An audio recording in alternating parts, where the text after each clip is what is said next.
Pamusoro Olinda chako yakanisa nezuro. Olinda said pana PA wake South Africa aimushandira under Gain Healthcare akabira vanhu mari akatiza anonzi Tafadzwa Matinyarare. Nyaya yacho handina kuda kuiteedzera, ndaingonzwa live yaita mabits and pieces, but Rutendo Matinyarare akazomenshana kuti he might be related to that person because ana Matinyarare vashoma, and akamuwana Tafadzwa wacho iyoyo vachaita make sure kuti as a family they will compensate mari yacho yakabiwa. Let me just read panapa kuti Olinda akanyora kuti chi. Olinda akati Tafadzwa Matinyarare wanted for theft of company funds, company property, COS funds in SA and Zimbabwe. Reward available. I'm ashamed. No wonder why people thought it was me when it was my own staff. Over 17 people have reached out. My lawyer will represent all of them to get their monies back. Send your full details and names to the vice number zake ipapo. So upon making investigations, it was found that Tafadzwa uyu autocomplaina pamusoro Olinda. She has not received salary yake for several months, and mari aitoibata ichipinda mukampani, but Olinda aisangompa salary yake. Mari hanzi kugain health care yekusouth Africa mari yaitopinda, but haana kana sende raakatora. Business raOlinda racho rekusouth Africa rikunzi rinotoowa several employees and service providers to a point where they have been evicted from over 6 premises for not paying rent. Tafadzwa uyu hanzi ndiye ane masignatures manje aishandiswa kutsvaga maoffices acho, so ndiye akatozopedzisira ablacklistwa kuSouth Africa. Ndiani hanzi aingonzi sa-PA tsvaga vakaevictwa ku-first premises, onzi tsvaga imwe, onzi chienda unosaina ikoko, osaina, saka zita rake rikutonzi rakablacklistwa kuSouth Africa. She then resigned and Olinda haana kufara nazvo. Mama business aOlinda ari kunzi they are doing money laundering, fraud, tax evasion, and Tafadzwa uyu semunhu akaita law, because she was a PA but ku-legal side kweGain Health.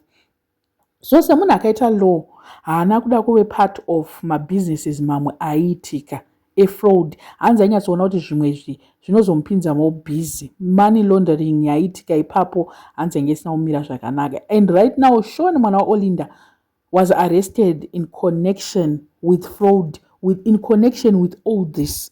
Because mari yacho imwe yaibva kuUK ikoko yoenda kuSouth Africa, imwe ichibva kuSouth Africa. Saka Shaun mwana waOlinda ari kutonziwo munyaya imomo arimo, ndiyewo ane masignatures mamwe, and Olinda wacho ari kutonzi anogona kutosungwawo futi. Mwana wake ndiye akasungwa izvezvi, but iye Olindawo futi was also involved. And Tafadzwa hanzi nyaya dzacho idzodzi dzaitika kusada kuita participate in nyaya dzacho, Olinda akabva atoita enemy. So ari kuti futi Olinda anoshandisa madrugs. And she has tried several times to make her acquire fraudulent prescriptions and opiates from pharmacies and dealers. Ndobva aramba akati ina handiti izvozvo. And hanzi ipapo ndopakabva patanga hondo. Relationship yavo hanzi yakabva yatoenda mudondo from that panyaya yemadrugs iyi. Hanzi kumwe kwese uku vaigona kusekererana vachita sei, but panyaya yakazotaurwa yekunzi nditsvagirewo mapharmacies, nditsvagirewo maopiates, nditsvagirewo whatever, musikana akabva ati no. Olinda akati I pay you. Saka kutoti no zvako, ndokubva atonzi basa panapa takuita chilimitana, haana kuzombowana salary yake. So in total Olinda ari kunzi she owes $20,000, which involves my rentals for my offices and also imba iri kuSouth Africa ine furniture yese yekuGain Health. Musikana uyu ndiye aiswa masignatures ake, and also ndiye aitsvaga imba yacho kuti furniture yacho ienda papi nepapi. So kuevictwa kwaakaitwa several premises vakazosvika pekungoti let's keep furniture yakawanda somewhere else. So Olinda agreed kuti achaita payment plan for Tafadzwa and nemwe team yekusouth Africa. Team yacho iyo hanzi inoowa masalaries for 82,000 rands yavasina kubhadhara. The only money that she claims yakashandisa, it was a petty cash $300, which she used baba wake pavakarwara. Ndobva atora mari iyoyo mbva aishandisa, of which Olinda is aware of that. Zvekuzonzi akatora mari dzevanhu over 17 hanzi Olinda ari kunyepa kuna zvakadaro. and pane laptop yebasa yainayo which she is willing to return in exchange for a long outstanding salary. Ndo chete zvinhu $300 plus laptop. So Olinda Arkunzi, she knows where she stays. There's no need for drama rese akaita nezuro social media. She also has furniture company and she does not understand why Olinda arikutadza kumbata. She doesn't know her current whereabouts. Iyo achinyatsoziva kuti vanotaura kuseri. But iye Olinda ane time yekuti akazongoignore musikana uyu ndozviri kutaura. And currently nezvakaitika nezuro Tafadzwa opened a cyberbullying case against Olinda and case yake yaya yemuno muZimbabwe yana Dionia akanzi she is not supposed to engage in any other cyberbullying. Aba manje avhurirwa imwe cyberbullying case. She tried to settle nyaya yacho out of court but Olinda haana kuresponda.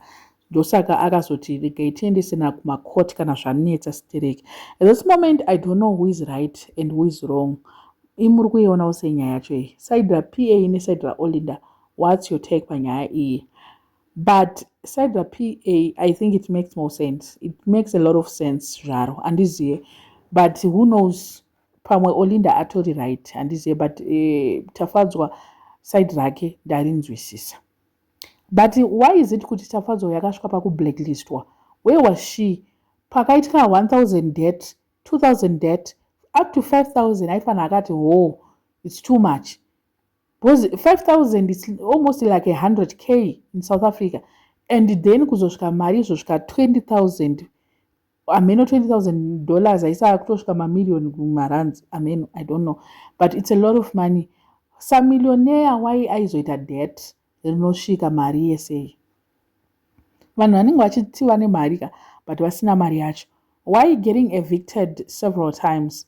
Business ichipinza mari pashonzi pane money laundering iripo, tax habhadhare, pane zvakawanda zvinenge zvichiitika, but onzi ari kufela futi kubhadhara employees ake.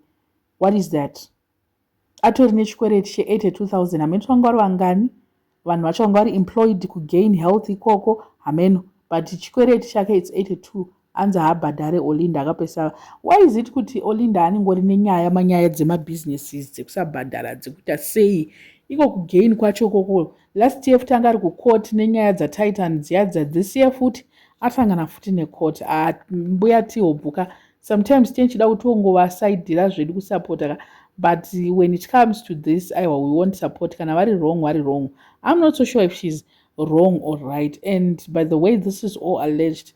Atide kuzotanga kusungiswa na Olinda panapa. It's all alleged information, and Tafadzwa ndo zvaakonfirma from side rake the story of what Olinda did.